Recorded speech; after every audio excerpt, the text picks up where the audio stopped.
Mais de 40 milhões de trabalhadores de todo o país participaram da greve geral do dia 28 de abril contra as reformas propostas pelo governo. O protesto organizado por centrais sindicais foi em oposição à terceirização, à reforma da Previdência e à mudança da legislação trabalhista, aprovada dia 26 de abril pela Câmara dos Deputados. O governo afirma que as mudanças são necessárias para gerar mais empregos e conter o déficit na Previdência. O projeto de reforma da Previdência prevê que a idade mínima para se aposentar será de 65 anos para homens e 62 para mulheres. O prazo mínimo de contribuição passaria de 15 para 25 anos. O texto base já foi aprovado na comissão especial no último dia 3. Já o projeto da reforma trabalhista prevê que os acordos coletivos tenham força de lei, ficando acima, por exemplo, da CLT. Isso vale para 16 temas, como, por exemplo, banco de horas, plano de cargos e salários, remuneração por produtividade, participação nos lucros e parcelamento de férias em até 3 vezes. Em pronunciamento oficial na televisão, no Dia do Trabalho, o presidente Michel Temer defendeu que a mudança na lei trabalhista vai gerar mais oportunidade de ocupação e harmonia nas relações de trabalho. Estamos fazendo a modernização das leis trabalhistas e você terá inúmeras vantagens. Primeiro, vamos criar mais empregos. Segundo, todos os seus direitos trabalhistas estão assegurados. Com a modernização trabalhista aprovada pela Câmara dos Deputados, a criação de postos de trabalho, inclusive para os jovens, ocorrerá de forma muito mais rápida. A nova lei garante os direitos não só para os empregos diretos, mas também para os temporários e terceirizados, todos com carteira assinada. Portanto, concede direitos àqueles trabalhadores que antes não tinham. Empresários e trabalhadores poderão negociar acordos coletivos de maneira livre e soberana. O diálogo é a palavra de ordem. Além de mais empregos, o resultado será mais harmonia na relação de trabalho e, portanto, menos ações na justiça. No entanto, medidas como a terceirização, aprovada no dia 22 de março, são vistas com ressalvas por analistas. O problema são as condições de trabalho que mudam para esse trabalhador. Quer dizer, mesmo que ele permaneça trabalhando agora através de uma pessoa jurídica, através de uma empresa terceirizada, que talvez ele mesmo tenha criado, as condições agora são diferentes e são piores, porque a empresa terceirizada e certamente o trabalhador que nela estiver contratado, ele não goza mais dos direitos dos outros trabalhadores, ele não participa da ação coletiva que os trabalhadores da empresa vão realizar para reivindicações salariais. Eu acho aceitável a discussão a respeito do fim da unicidade e, ao mesmo tempo, do fim do imposto sindical. Acho aceitável admitir que, afinal de contas, você hoje tem toda uma configuração nova na vida laboral, uma importância que o setor de serviços assumiu. Mas eu acho que uma discussão dessa natureza não pode ser feita num contexto como esse. Porque, fatalmente, estamos falando de um conflito que é uma grande queda de braço. É preciso que haja realmente um governo mais forte, é preciso que esse tema apareça no processo eleitoral.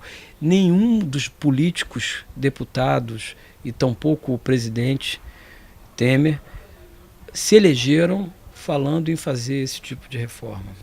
Então é uma reforma que, de certa maneira, não foi construída a partir do debate público. Ela está sendo imposta por uma agenda, vamos dizer, que obviamente está muito sintonizada com o interesse do grande capital e, em grande medida, até do sistema financeiro.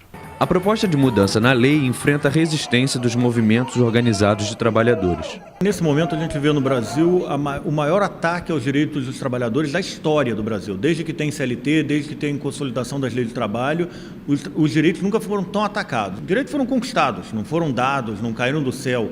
Esses direitos estão sendo retirados, estão metendo a mão literalmente nesses direitos. O trabalhador tem na paralisação, na greve, na mobilização, a sua resposta ao patronato. A única forma que a gente pode protestar claramente, demonstrar insatisfação clara, é afetar os meios de produção, é afetar a produção. As centrais sindicais prometem fazer novas mobilizações, como a greve geral do dia 28.